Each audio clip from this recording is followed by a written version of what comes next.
Okay, Dimitri, shall we get started?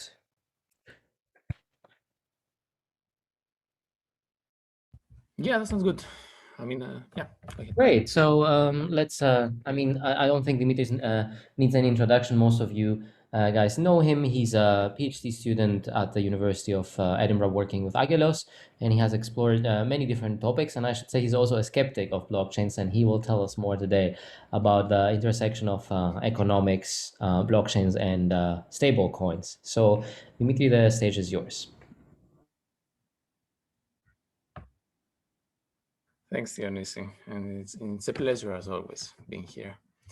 Just to give a very brief overview, this is probably not a presentation like the ones you're used to in this seminar. So this is not gonna be a technical presentation in terms of cryptography. I'm just gonna give a more an overview of how economics evolved as a discipline over the last two something centuries, and where cryptocurrencies, Bitcoin, and particularly stablecoins fit into this perspective. Let's start. And we start in before even the beginning of economics as a discipline, and it's in Amsterdam in the 17th century. So when we talk about Amsterdam, or rather the Dutch Empire of the 1600s, and cryptocurrencies, we mostly talk about tulips and the whole tulip mania, the bubble, and how Bitcoin is the same or even worse a bubble as tulips. But that's not what I'm going to talk about today. So today I want to look at the Bank of Amsterdam. So the Bank of Amsterdam was founded in 1609, and in a recent interesting paper that I read, and I have a bibliography in the end which you can read, they called it the first stable coin. And what the Bank of Amsterdam did was it kept deposits in the silver and gold coins, and it was trying to ensure that the money that it issued remained stable in value, so that the depositors, the investors, could use it with more ease. And also, it tried to make domestic and international payments easier via a novel at that time, book entry system, a ledger, as we might call it. The interesting thing was that after a few decades, it started issuing loans and allowed depositors to overdraw their accounts. So it kept, it no longer kept the backing of gold and silver coins, but it did it so silently. And it started lending more and more amounts of money to dubious investors. And when this became common knowledge, investors panicked because, well, they knew that eventually the bank would not be able to keep its promise of the backing, and it collapsed, which is an interesting story.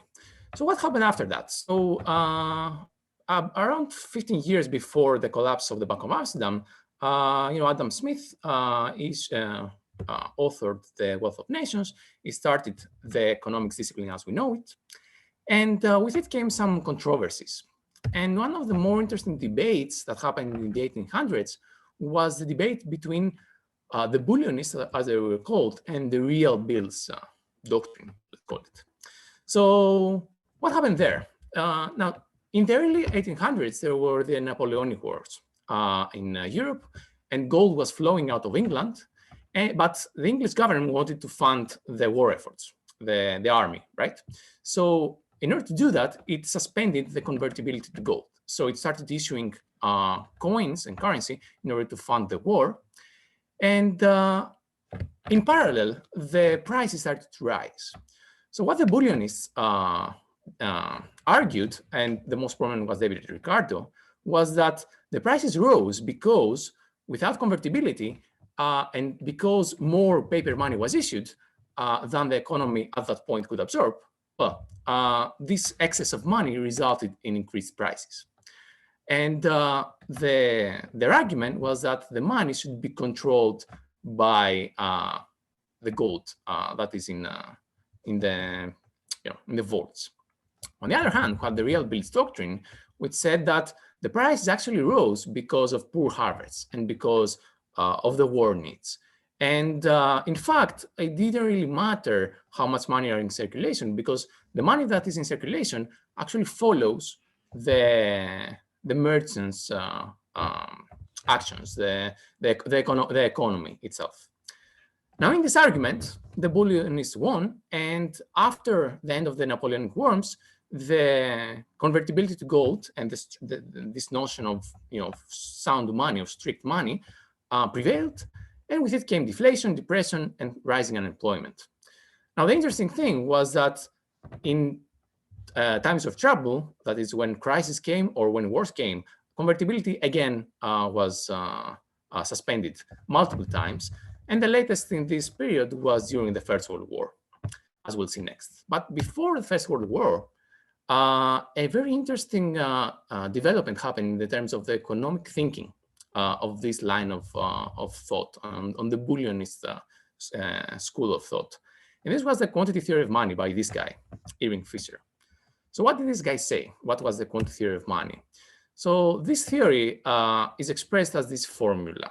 And it's a kind of simple formula and a very intuitive one, which says that if you take the money that is in circulation, the total amount of money, and you multiply it by the velocity, that is the number of times that the money changes hands, then that value is equal to the average prices of all products in the economy, multiplied by the number of transactions that happens. Now, the interesting thing with this proposition is that it is true. I mean, it is actually true by design. It is kind of self-fulfilling. But the more interesting thing is what you can do with it. How can you use such an always true expression? And what Fisher did and what the sound money proponents did was they say that, well, the volume and the transactions remain the same, which roughly means that the people don't really change how they behave in terms of the transactions that they make. So if these two remain the same, then the money quantity actually controls the prices completely. So if you increase how much money is in circulation, you will increase prices. And from that notion also came a common misconception, especially in the cryptocurrency space, which says that inflation is the increase in money quantity. Whereas in reality, and what economists mean by inflation is increasing prices. But if you believe in the quantity theory of money, then these two are exactly the same. The problem with this theory is that it's just not true in the short run. And there are many reasons why this is not true. And you can, as an example, as a thought experiment, you can think of what happened with the trillions that were printed during the financial crisis of 2008, or in the past year. Okay, so after Irving Fisher's quantity theory of money, after the First World War, we returned to the gold standard. But during the next couple of decades, there was rising unemployment, and this cultivated to the Great Depression, which started in 1929, and it kept for during the 1930s.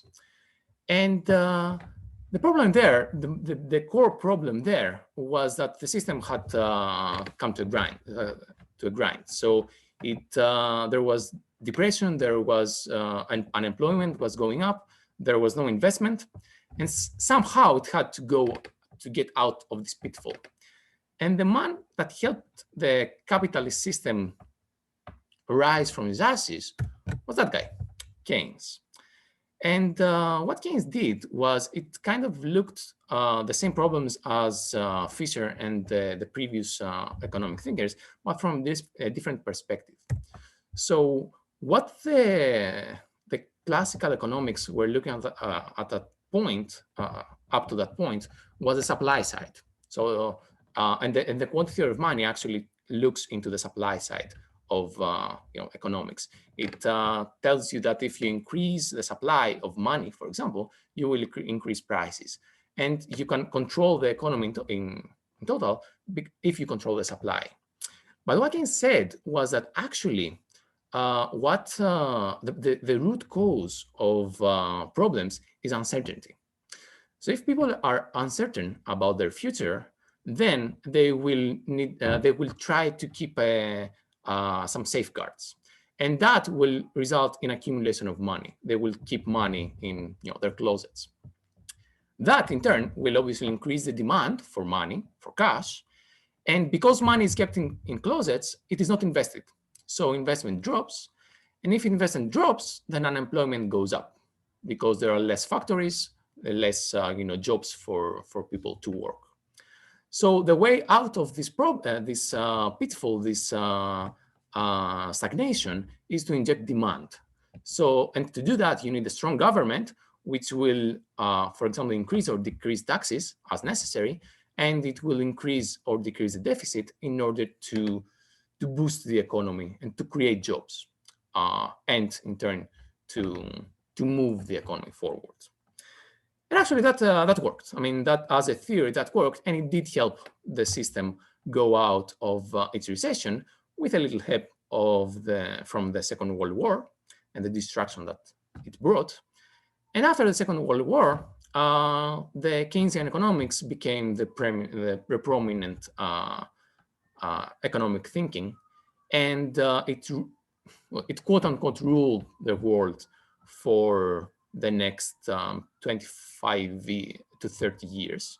And these years are called the golden years of capitalism. We had full employment, everybody was working, we had growth, and this came with a whole system of institutions like the IMF and the World Bank, which were designed to apply this economics in order to keep the system in full employment and to keep it moving forward. But there was an interesting question that actually Keynes never answered. And this is what happens when we inside the capitalist system reach full employment for a long period of time. So there, the problem is that the question is, in order to keep it like that, you have three choices. Do you reduce the corporate profits? That is the profits of the capitalists, of the capital, in order to keep the wages of the workers in the good levels that they are during this economic boost? Do you force inflation in order to keep the profits ahead of the wages so that the profits increase proportionally more than wages? Or do you just recreate what Marx called the reserve army of the unemployed? And this question actually became very prominent during the 1970s, where the capitalist system came to a crisis. And the crisis happened because we had excess demand. People wanted more products. They wanted more, they could afford more products. But that was in terms of the demand. In terms of the supply, there was strong union control of the factories, of the offices, and they could negotiate better terms for the workers. So as a result of these parameters, we had increasing inflation, and at the same time, the capital profit reduced. And this, as a result, resulted to increasing unemployment. So what Keynes tried to prevent actually happened during the 1970s. We had unemployment, and at the same time, we had inflation. And that was a problem for Keynesian economics, because this was not supposed to happen. And it completely destroyed the Keynesian school of thought. But again, the system had to get out of this crisis somehow. And the way out was shown by the neoliberal economists. And what the neoliberal economists proposed, and these were the most prominent names of this school of thought, was first, we should reduce the state investment. We should reduce the deficit in order to give more breathing room for private profits to increase. Second, we should destroy the union control. We should destroy the unions so that the workers' wages can be decreased and allow for profits to increase. Third, they proposed a notion of the natural level of unemployment. So they no longer said that unemployment is bad and we should try to combat it and we should try to have jobs for everybody. Now, what they said was that, well, there is some natural level of unemployment and we can do nothing about it. So, well, that's how the system works. That's how things are. And finally, continuing from this line of thought of the Bullionists and the quantitative theory of money, they said that they looked into the supply side of the economy. And well, what they said was that if you control the supply of money, then you completely control prices. And if you keep the supply of money stable, you can keep prices stable. And that worked for some time, for about 2 or 3 decades. And it was applied in politics and in the real world by these people. So in Europe, it was applied by Margaret Thatcher, in North America by Ronald Reagan, and in South America by this charming fellow, Augusto Pinochet. So what did that result into, though? How did the economy look like during those years? And the first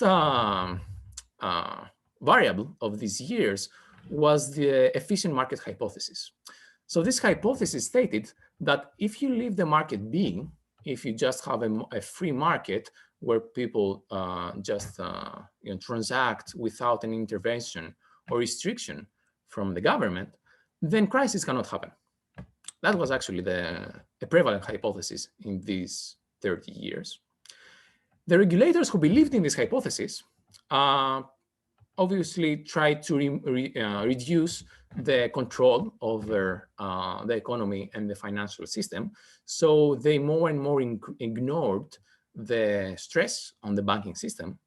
And because the banks didn't have regulators breathing down their neck, they more and more created opaque financial instruments, in other words, securities. And this process of securitization actually resulted in more interesting results.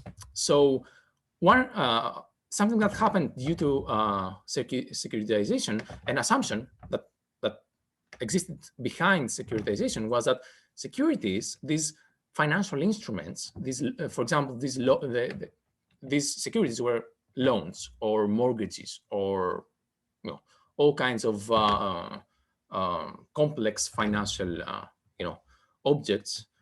The assumption was that they are liquid, and they are actually as liquid as currency, as US dollars or euros.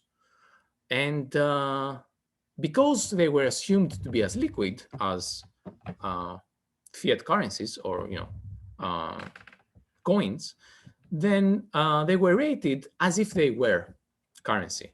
And this explains why, for example, a few weeks before Lehman Brothers collapsed, their instruments, their securities, were rated AAA by the ratings agencies.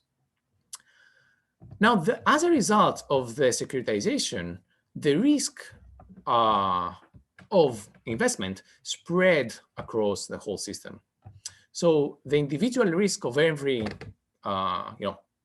single investor dropped, and because the risk of every investor dropped, investors were able to secure more and cheaper credit. They were able to get more loans, and the ability to get more loans actually eventually substituted wage rises. So people no longer depended on increases in the wages to get more money, to become better in terms of their financial state, but they were getting more loans from the banks. So more and more, the real economy depended on the bank credit, on the loans from the banks. And the commercial banks, on the one hand, became investment banks, and they invested more and more on these securities. And on the other hand, actually ran the payment system. They controlled all the digital payments happening between citizens and people. So all of these parameters resulted in a state where if the banks collapsed, the whole economy would collapse. And as we well know, this is exactly what happened. So in 2008, the banks did collapse, and with it came the Great Recession. which saw a rise in unemployment, stagnation, and a reduction in the economic growth. And this, as you know, was a global phenomenon. So this is an interesting situation in 2008 and it's particularly interesting for neoliberals. And imagine that you're a neoliberal in 2008 and you see the ideology, these theories, these assumptions that you hold fail spectacularly in the real world. What do you do? And the answer is, well, you create Bitcoin. And Bitcoin, in terms of economic thinking, was a brainchild of neoliberalism. So Bitcoin is the latest, dot in this string that starts from Ricardo, the Bullionists, and through the QTM, through the neoliberals. And it is based on this notion of sound money, which is strictly controlled in terms of its supply, and it more or less simulates the gold standard for the digital era. And the argument that the Bitcoin proponents and the Bitcoin creators gave for why 2008 happened was that it was caused by corrupt bankers or corrupt governments who didn't know what they were doing practically. So the design of the answers that the people who designed Bitcoin gave to this crisis were first to decouple investment from payments. So they designed a payment system which was, which existed on its own, and it was decoupled from these risky loans, these risky investments that they saw collapse the whole economy. Second, they removed, or they tried to remove any kind of central control, any kind of government control or planning of the economy of Bitcoin. Because again, they come from the neoliberal school of thought, and in that school, ideology, governments should be reduced to a bare minimum in order to give space for private investors to flourish. Third, the cryptocurrency, the Bitcoin, focused more, or rather completely, on price stability. So they cared almost entirely about inflation and how to control inflation. And the way they try to control inflation is by controlling the supply of currencies. Again, from the QTM argument that we saw, they think the thinking goes that if you control the supply of currencies, you can control prices. And they don't, the economics of Bitcoin don't care at all about unemployment. Actually, they don't even consider it as an issue. So all in all, we have this pure free market notion, and this system that is based on the ideas of the pure free market. Interestingly, though, if you base one system on the neoliberal thinking, well, it will tend to reproduce in the same way that it happened the first time. So the first time was the Great Moderation. This time it was cryptocurrencies and the cryptocurrency ecosystem.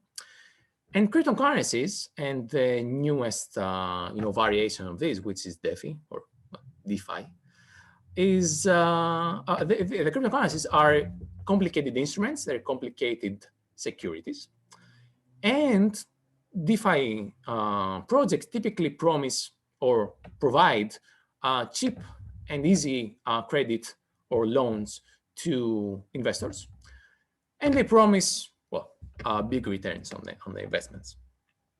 The problem there is that these systems, this ecosystem, has some inherent instabilities. The first instability is that there is an information imbalance. So people that are on the inside, people that run the marketplaces, which are the exchanges, or people that have a lot of money, typically have more information than the smaller investors. And having more information allows you to know when to, for example, invest or when to divest, and when to insert capital flows, or to when to increase or reduce capital flows. And that in turn leads to instability, because also if you don't have a strict regulation, people with a lot of power in the systems can do all sorts of weird things. They can arbitrarily increase the prices or decrease the prices to their benefit and to the counter benefit of the smaller investors. The second instability in the systems is that they're illiquid. So as a specific example, in around about 2 years ago, in the whole ecosystem, in the whole system of cryptocurrencies, there were around $700 million in circulation, or fiat equivalent in dollars in circulation. And that includes exchanges, it includes merchants, payments, even darknet estimations. But the actual market cap, or the actual valuation of the whole system, was 217 billion. So you can see there that this market is actually backed by very, very little real world assets. So these whole properties, the liquidity, the stable supply, and the arbitrary capital inflows and outflows from insiders or from big investors, increase volatility of prices. And when we say prices here, we typically mean prices of the assets themselves, but also of the products that are denominated in Bitcoin, for example, the products that are sold solely for Bitcoin. I mean, if such products existed, which I don't think they do. So in order to keep the price stable in the systems, which again, the price of Bitcoin, for example, is expressed via this equation. In order to keep prices stable, you need to very carefully massage, the inflows and the outflows, and that's not very easy. And that's why these systems typically don't have stable prices. And what can we do to keep prices stable? Because again, stable prices are, well, mostly what economics, supply side economics, are all about. So in order to do that, we introduce stablecoins. So yeah, let me pause here. I've gone quite quickly up till now. If you have any questions, we can have them now, or else I'll continue.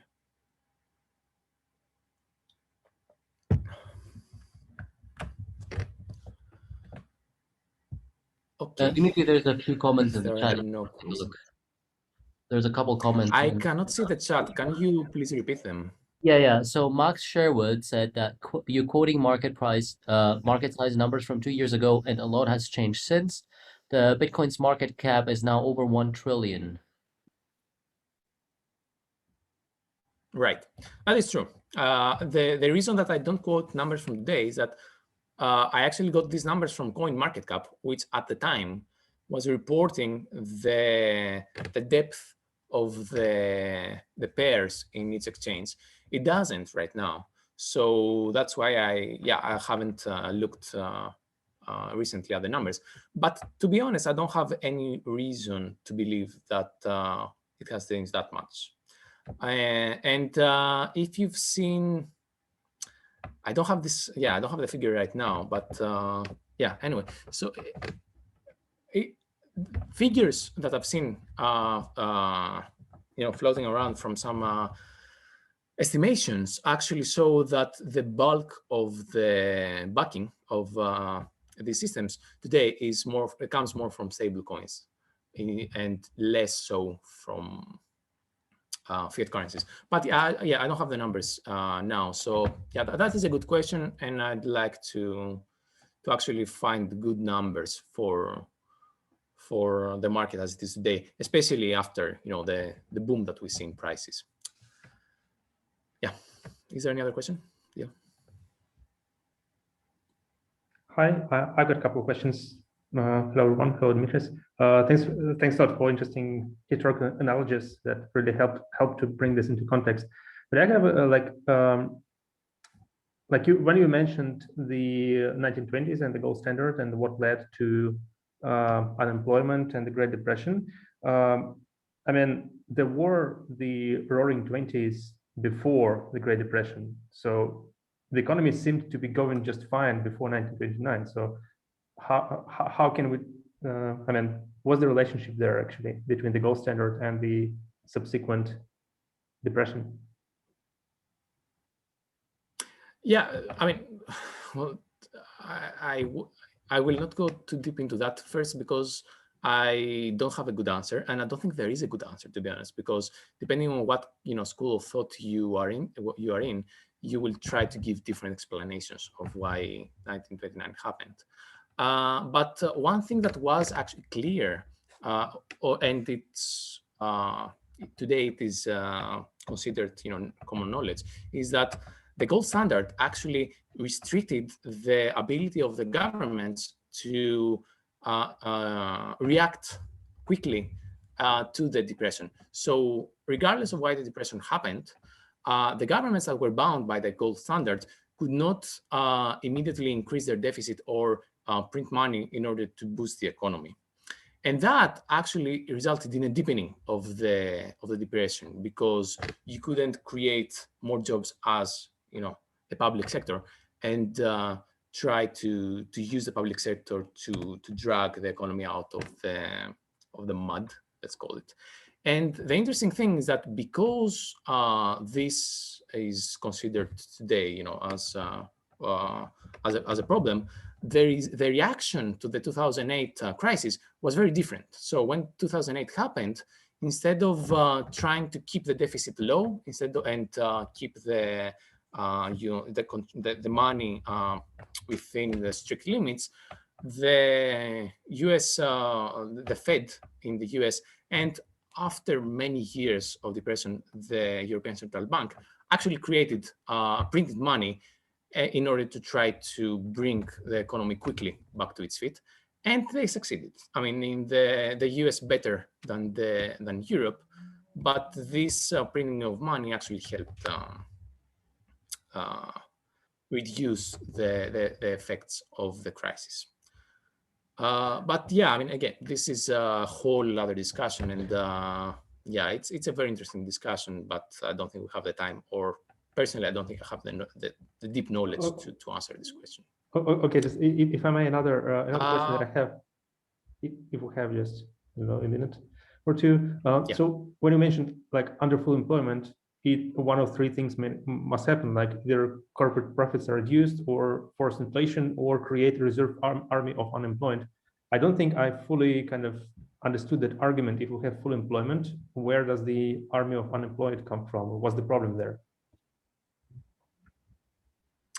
So if you have full employment, the workers have more power. They have more leverage over the capitalists, because they can always, in the simplest case, they can threaten the capitalists to leave their job, and they will be able to find another job. So because they have more leverage, and because the unions were stronger, they could argue for increased wages. And increased wages meant that, well, we have this problem. Either you increase the wages and the corporate profits are reduced, or you introduce unemployment in order to be able to remove the leverage that the workers have, and to be able to increase the profits. Okay, but what's the problem there? I mean, So workers have leverage. Say workers receive higher wages and nothing else changes. What's the problem?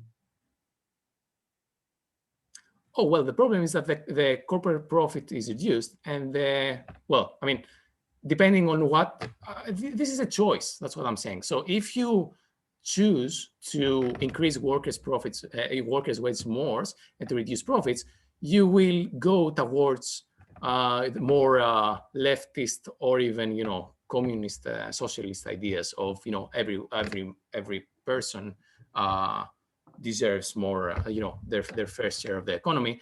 And this is kind of counter to the whole capitalist ideal of seeking more and more profits.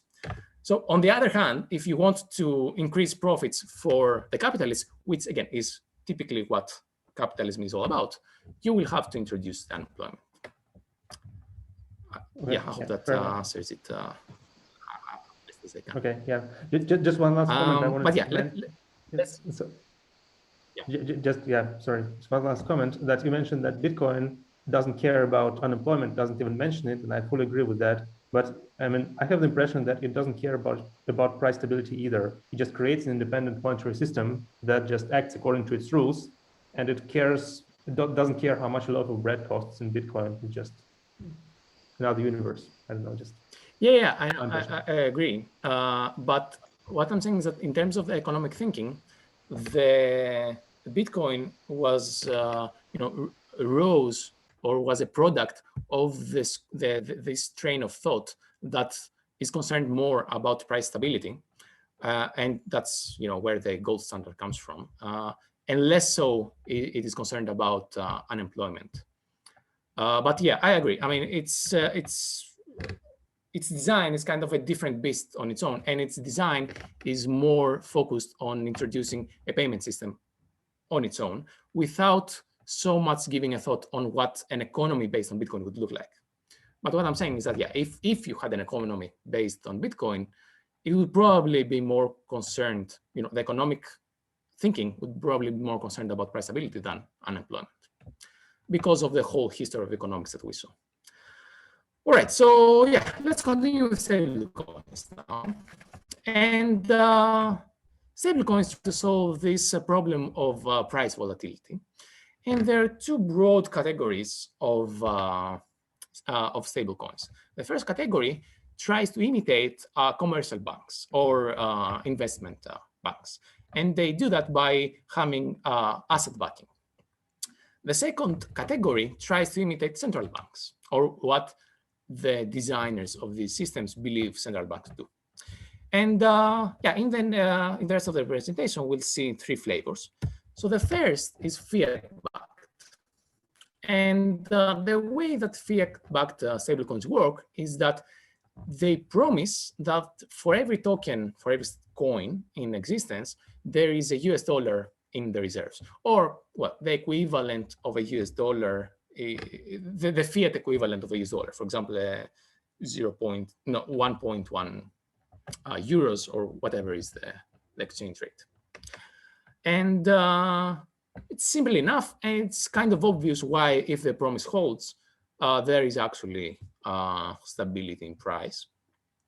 And as of this month, the market share for these types of stablecoins was roughly 66, two-thirds one project, Tether, and some other projects like USDC were had a far smaller share of the pie, like USDC at 16% and Paxos at 1 or even less than 1%. And obviously, the interesting case here is Tether. And it is very interesting because Tether lately more and more resembles the later stages of the Bank of Amsterdam. So its operation is opaque. It's offshore. It has unknown reserves. It has unknown affiliations. We don't know, how much money it actually has, or what kind of money it actually has, or what kind of assets it has. We don't know where it issues, to which parties it issues loans, if it issues loans. We actually know from a recent settlement that they have repeatedly misbehaved. They have repeatedly lied to investors. And also we know that it is actually not backed one-to-one by US dollars. And it is backed only 74% by what they call fiat equivalents, which, depending, the explanation of what fiat equivalents is broad, depending on who you are. And even more interesting is that Tether actually does not give to the investors, to the people that hold tethers, guarantees that they can exchange their tethers for US dollars. Yeah, looking at the way that tether has bubbled, the increase in the tethers in circulation over the past months, it's a very, very interesting project to keep an eye out.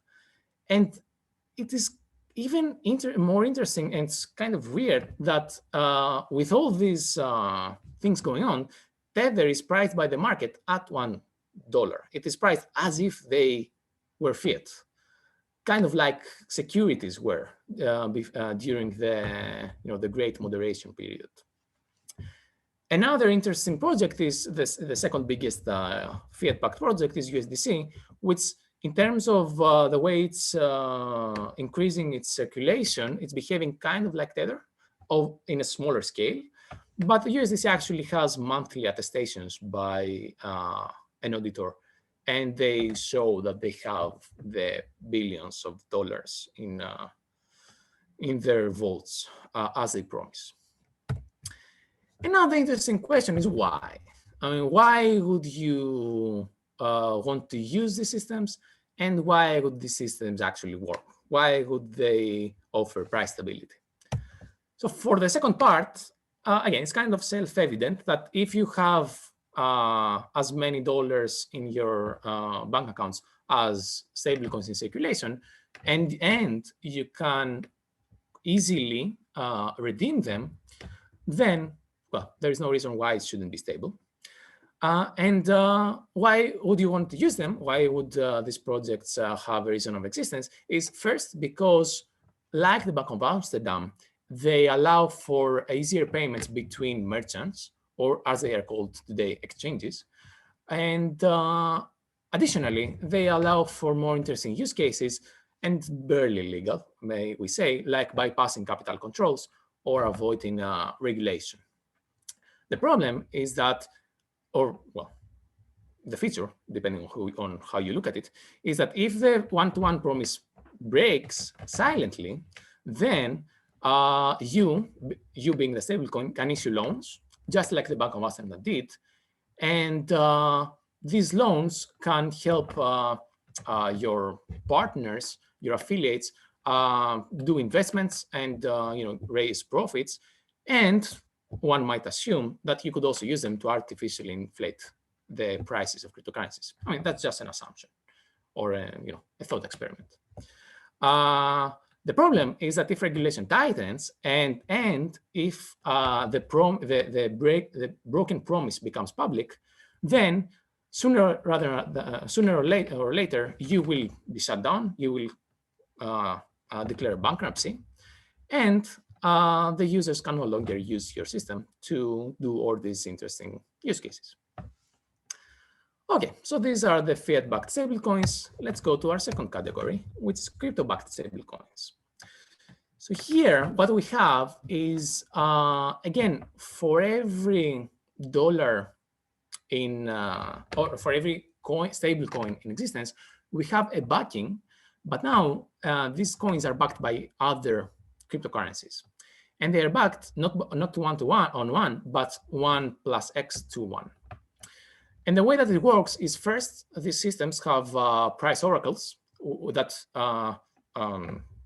get the prices from the markets, from the exchanges.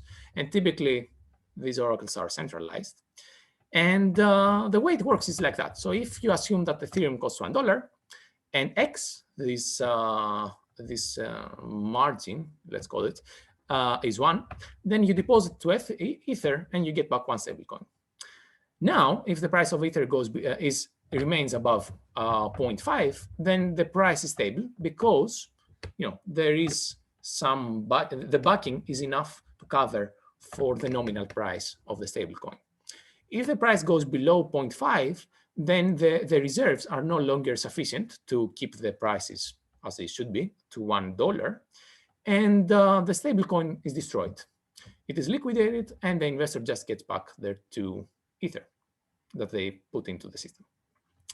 And an example, it's a little more complicated, but on its core, it works like that, is DAI, which as of March, well, as of this month, again, it is priced at $1, exactly as if they were US dollars, and it is at a market cap of a few billion. So here, again, we have the why question, and it's even more interesting. Like, why would you want to put this big collateral to lock these funds in the system in order to get the stablecoins? And it's an even more interesting question. Like, why would you not just go to an exchange, sell your Ether, and get US dollars? So and also, why would it work, right? So a nice answer to this is for leverage investment, for easy leverage investment. That is without the regulators, constraining what you can do. And leverage investment works like that. So you have 2 Ether, and you buy one stablecoin with this 2 Ether. And then, because the price of Ether is $1, and one coin is, again, priced at $1, you buy 1 Ether with your 1 coin. So now, because you do that, the argument goes, the demand for Ethereum increases, because people want to buy Ether with these coins, and the price of Ether increases.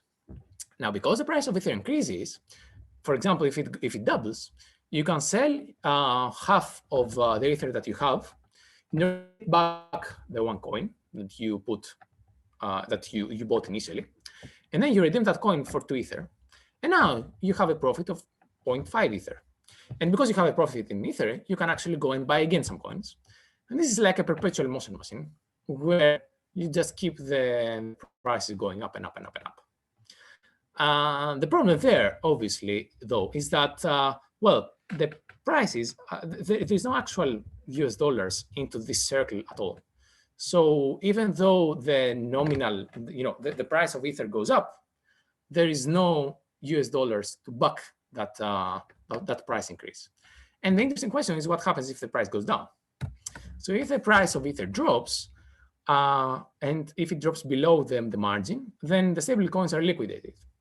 And the people that hold the stable coins get back some Ether, the Ether that was put as collateral. Now, when the investors get their Ether back, they will typically, and since the price of Ether is dropping, investors might try to sell their Ether in order to cut their losses. And when they try to sell their Ether, the supply of Ether will go up. And because the supply of Ether will go up, the price will go down. And the more the price goes down, the more stable coins are liquidated, and we end up in death spiral. And that's not great, as you can imagine. Okay. And these are the crypto-backed stablecoins. And let's look into the final and the more interesting, the more complex, more nuanced types of stablecoins, which are the algorithmic stablecoins. And these stablecoins try to imitate how central banks behave, or again, how the designers of the systems believe the central banks behave. And here again, we have a price oracle. You cannot get away with that. And we have 2 types of assets. We have coins and we have bonds. The way that it works is that if the price of the coin is above $1, then the system automatically creates new coins and distributes them to either some people that owns bonds, we'll see how, or some investors in the system that own shares. And the assumption there, which is a direct result from the QTM, from the quantity theory of money, is that if the coin supply goes up, then the price will go down. Okay. And what happens if the price is below $1? Well, you create some bonds, which are some objects, some instruments, and you auction these bonds for stable coins. So the argument, again, based on the QTM, is that if the coins will be removed from circulation, the coin supply will be reduced, and the price of the coin will increase, and it will go to $1, or maybe even more than that. And why would people buy bonds? Well, because you buy a bond at an auction, the face value of the bond is $1, but you buy it for less than $1. You buy it for Y. And if at some point, or when, or if at some point the price of the coins goes above $1 again, you can redeem your bond and get the coins that are created now, the newly issued coins, and your profit is obviously 1 minus y, which is the profit margin from the auction of the bond. I mean, it kind of makes sense if you look at the QTM. It is kind of like an algorithmic translation of QTM for the age of cryptocurrencies. And then you have the question, why? Why would this system work? And the answer is it doesn't. And the two examples that I could find were the new bits and bases. And these are two systems that more or less behave, operate like I described. And they're just below par. They are priced as you see. And no such project that I know has managed to keep its price stable over time. And there's a very obvious reason why. So when the price goes up, the bondholders and the investors are happy because they get new coins, they get profits, all good. If the price goes down, then the investors can just buy bonds and they just wait. They lock their money in the bonds and they have to have faith, they have to believe that the price will go up again. And when it goes up, they will be able to redeem the bonds. The problem is that the more you keep money in the bonds, the more you have, the more lost profit you have, because you could have invested your capital somewhere else to get more profits. And the more time goes by when the price doesn't go up, the more your lost profit is. And if at some point your lost profit is more than the profit that you can get from the bond, then you don't have any reason to be invested anymore. So if this peg doesn't, this system doesn't recover quickly, then it will just fail. And because, as we discussed, the QTM really doesn't hold in the short term, these systems seem doomed to fail up till now, at least. And just to close this presentation and this final slide with a quote that I really like, we should always keep in mind that, as Kane said, in the long run, we are all dead. So we should behave based on that assumption. All right, so let me leave the bibliography up here for anyone interested, and I'll be happy to take questions for the five odd minutes that we have. Thank you. Thank you very much, Dimitri, for the very, very interesting talk. That was a lot of new material, at least for me, and you really very nicely placed everything in the history of economics. So I think there might be a lot of questions from the audience. Let's hear them.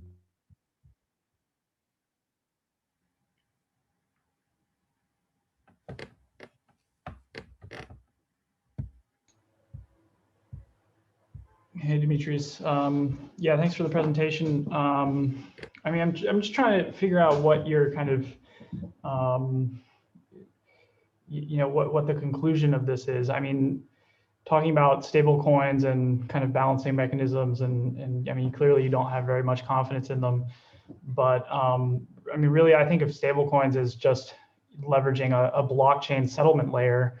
The only difference is that, the asset isn't a new crypto asset like Bitcoin. It's just, an asset like a fiat currency that we've all agreed on what the value of it is. And, central banks are looking at doing this as well to bring down kind of the inefficiencies of cross-border payments and stuff like that. I mean, you've talked about, Tether and Circle and algorithmic stablecoins, which admittedly I don't know a lot about, but I mean, you can't be kind of bearish on just the idea of a stablecoin, right? Because that just kind of throws the whole idea of blockchain out the window. Like, I mean, you do see the point of a stablecoin, right?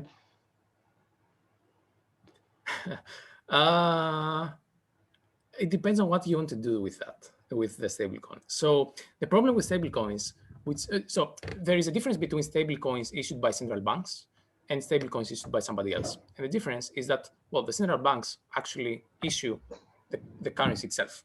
So the Fed issues US dollars. So if they create a stable coin backed by US dollars, they can actually always hold this pegging because they are the ones that create it. The difference with stable coins issued by third parties is that in order to price them at $1, first you have to be sure that they have the reserves that they claim they have. And second, you want to be sure that they are liquid, that you can redeem your stablecoin for US dollars very easily, very quickly, almost at no friction at all. The problem there is that the first assumption sooner or later seems to break, and we've seen that in the Bank of Amsterdam case. We've seen that in Tether, and it kind of makes sense because the whole business model of banks is based on getting profits from loans. That's how banks make money. They don't make money from actual deposits. They make money from issuing loans. So these systems, it seems to me, the only way to make profits is to have to issue loans. Or if you don't want to issue loans, you have to invest the money that you have, the US dollars that you have, to some instruments that give you profit. And these instruments typically are not liquid. They're not as liquid as US dollars. So even if you keep it in treasury bonds, even if you keep it in an account in a bank that gives you what's it called a rate, even in that case, you are not able to very quickly redeem coins. You have to wait some time, which depends on the financial system as we know it. And this breaks the second assumption, which is that you have to keep these systems very, very liquid. So that's why I don't believe that these systems will. I don't believe it makes sense to price these systems at exactly $1. Maybe it makes sense to price them a bit lower to express, the risk and the friction. Okay, Now, in terms of the algorithmic stable coins, depending on what I've seen and what history has shown, they just don't work. And depending on regarding the crypto-backed stablecoins, well, even if we leave aside the fact that they have centralized oracles, which kind of counters the whole point of decentralization, again, I don't see a better use case than this kind of leverage trading that you can do and that I described. And this cannot get you too far. Eventually, you will hit the wall because you don't have the real world money backing the system. Even if the prices go up, you don't have the economy to back this this market. Yeah. So yeah, that's my belief. I think it's funny because the first point that you're saying, I kind of generally agree with, and I know when you're saying, maybe they shouldn't be priced at $1, you're saying, well, we're not pricing in the risk that, we can't redeem this at any time of day, any day of the week. Yeah. I understand that, but it's kind of the same for banking, right? Like the money in your bank account, like you said, like the way that they're making the money is by engaging in fractional reserve and loaning out, your deposits to other people. So, that's why we have the possibility of bank runs. So it's not like our deposits in a bank are, always redeemable either. Like my balance isn't always redeemable. Of course, we have federal insurance and stuff. That's kind of the whole point of Bitcoin, right? If you have one Bitcoin on your account on the blockchain, you know that you have that one Bitcoin and it's not, going anywhere else. As far as the algorithmic stablecoin, we have leverage trading in centralized order book exchanges, to huge degrees, and we do see kind of automated liquidations happening of people who are, too leveraged and the market moves against them and their account needs to be wiped out before they go into bankruptcy. And generally, like it creates kind of, very unsightly events in the marketplace, but generally they do work. And I think, DAI has survived kind of Ethereum's price crashing from 1,400 to 400.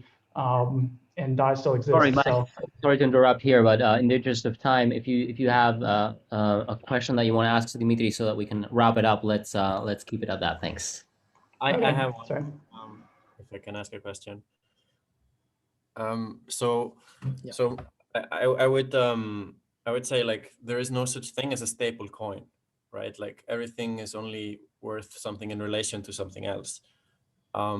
So, like, your criticism of, like, the way you can, like, peg an asset, right, like a foreign asset, to the platform you're on with these derivatives.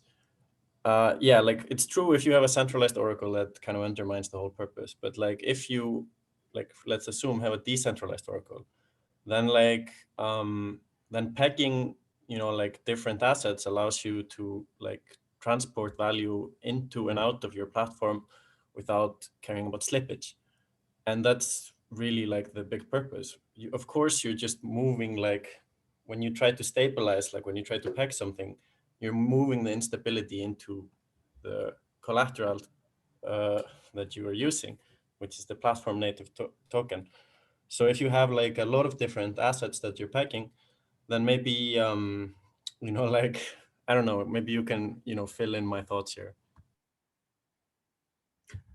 Oh, there was a question. Sorry. Yeah.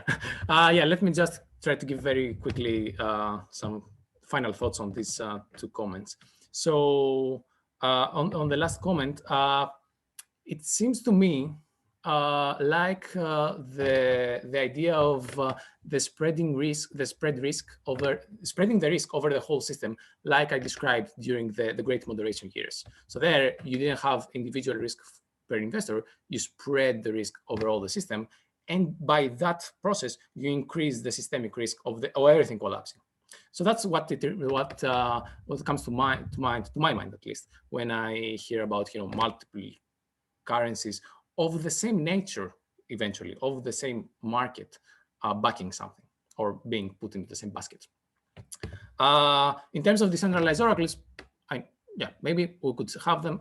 I don't know if we can even have them, but that's a whole different question. Let's just not go into that. And in terms of the first comment about the fractional reserves and the banking system, the real world banking system, I agree. I mean, it does remind, it is reminiscent of the way actual banking works in the real world. And we have seen that this doesn't really work very well, right? I mean, we have seen that the capitalist system just goes from one crisis to another. It's not stable at all. And every crisis tends to be more worse and worse than the previous one. So why we would want to replicate the system into these kinds of digital markets? I mean, it's beyond me, to be honest. Okay, I think this concludes the time for questions. So thank you very much, Dimitri, for this wonderful talk. I think that was very interesting and a little bit different from our usual discussions. And I hope we have the chance to do more discussions around economics. So we have recorded the talk. We'll hopefully upload it to the website very soon, so that you guys can review it as well. And we will also upload the slides of Dimitri, so anyone interested in the bibliography can review it as well. So thank you everyone for joining today, and we'll see you again on Wednesday next week. So have a great day, everyone. Bye.